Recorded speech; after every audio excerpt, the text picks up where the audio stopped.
Hello guys, welcome to our channel B engage.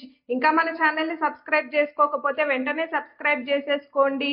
Kanta official teaser అయితే release అయిపోయింది. తెలుగులో ఎలా ఉందో చూసేద్దాం పదండి. మోడర్న్ స్టూడియోస్ దర్శక శిఖామణితో రూపొందించబోతున్న చిత్రం శాంత తెలుగులో మొదటి హారర్ ఫిలిమా? ఇంట్రెస్టింగ్. బాబు అయ్యా, మొదటి షాట్ ఏంటి?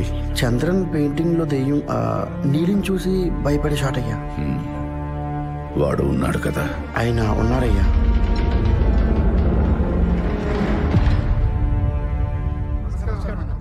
నేను మిమ్మల్ని ఒకటి అడగొచ్చా? అడగండి. మీరు అయ్యా ఎందుకని మాట్లాడుకోరు? కళ్ళు పెద్దగా తెరు. ఎమోషనల్ టచ్ కూడా ఉంది ఇందులో.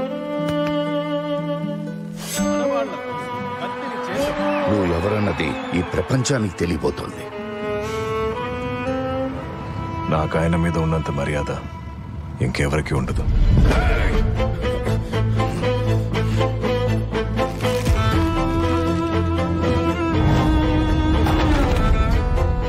అందరూ అనొచ్చు వాడే అని, కానీ ఈ కథా రచయితగా దర్శకుడుగా నేను చెప్తున్నాను, కథానాయకుడు కథానాయికి రెండూ నువ్వే. శాంత సీన్ 60 షాట్ 1 టేక్ 1. బాబు, అన్నా, ఏ సీన్తో మొదలు పెడుతున్నావు? మీరు చంద్రన్ను పెయింటింగ్ లో దెయ్యం గురించి మాట్లాడుకునే సీన్ అన్నా.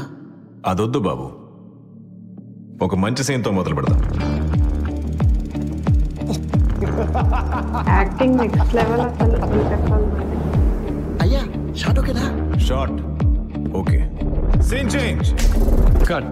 ఏంటి నట చక్రవర్తి ఆరంభమే అబ్బురపరిచేలా ఉంది.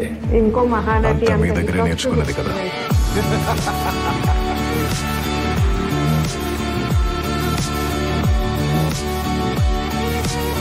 అన్నట్టు సినిమా పేరు శాంత కాదు, కాంత. ఆడియన్స్ కి ఇదే నచ్చుతుంది. శాంత నుండి కాంతా. నైస్.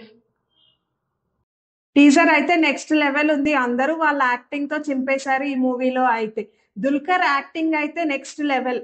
మరో మహానటి మూవీ లాంటిది లోడింగ్ అని అనిపిస్తుంది నాకైతే దీన్ని చూస్తుంటే. ఈ మూవీని అయితే దుల్కర్ అండ్ రానా ఇద్దరు కలిపి ప్రొడ్యూస్ చేస్తున్నారు. దీన్ని 5 లాంగ్వేజెస్ లో రిలీజ్ కి ప్లాన్ చేస్తున్నారు. చూస్తుంటే ఈ మూవీ స్టోరీ లైన్ వచ్చేసి 1950s లో మద్రాస్ లో సెట్ చేశారు అని అయితే అనిపిస్తుంది.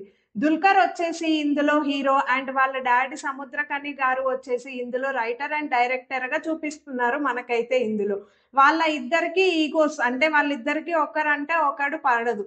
అయితే ఈ మూవీ శాంతగా స్టార్ట్ అయ్యి కాంతాకి ఎలా మారింది అనేదే ఈ స్టోరీ అని అనిపిస్తుంది నాకైతే. ఈ మధ్య ప్రతి మూవీలో ఎక్కడ చూసినా కూడా భాగ్యశ్రీయే కనిపిస్తుంది. మొన్న రామ్ పోతినేనితో ఒక సాంగ్ లో అండ్ రేపు రిలీజ్ అయ్యే కింగ్డమ్ లో కూడా చూడాలి మరి ఇందులో ఎలా చేసిందో, ఎలా ఉండబోతుందో మూవీ అయితే అని అనేసి. మ్యూజిక్ వచ్చేసి జాను చంతర్ ఇందులో. నాకైతే టీజర్ చూస్తుంటే బీజిఎం అయితే చాలా మంచిగా అనిపిస్తుంది. మ్యూజిక్ కూడా మంచిగానే ఇచ్చుంటారని నేనైతే ఎక్స్పెక్ట్ చేస్తున్నాను. దుల్కర్ సల్మాన్ ఏ మూవీ చూస్ చేసుకున్నా కూడా చాలా కొత్తగా అండ్ చాలా ఇంట్రెస్టింగ్ గా ఉంటది ఆ స్టోరీ కూడా. నేనైతే ఎప్పటి నుండో దుల్కర్ సల్మాన్ ని ఫ్యాన్ ని. సో నేనైతే చాలా ఈగర్ గా వెయిట్ చేస్తున్నాను ఈ మూవీ కోసం. అయితే నాకు టీజర్ చూస్తే చాలా నచ్చింది, చాలా కొత్తగా అనిపిస్తుంది స్టోరీ అయితే. సో చూద్దాం మరి ఎలా ఉండబోతుందో మూవీ అని చెప్పేసి. Don't forget to subscribe to our channel B engage for more movie updates. And recent గా బిగ్ బాస్ అప్డేట్స్ కూడా చేస్తున్నాము, అవి కూడా మీరు మన ఛానల్లో చూసేయచ్చు.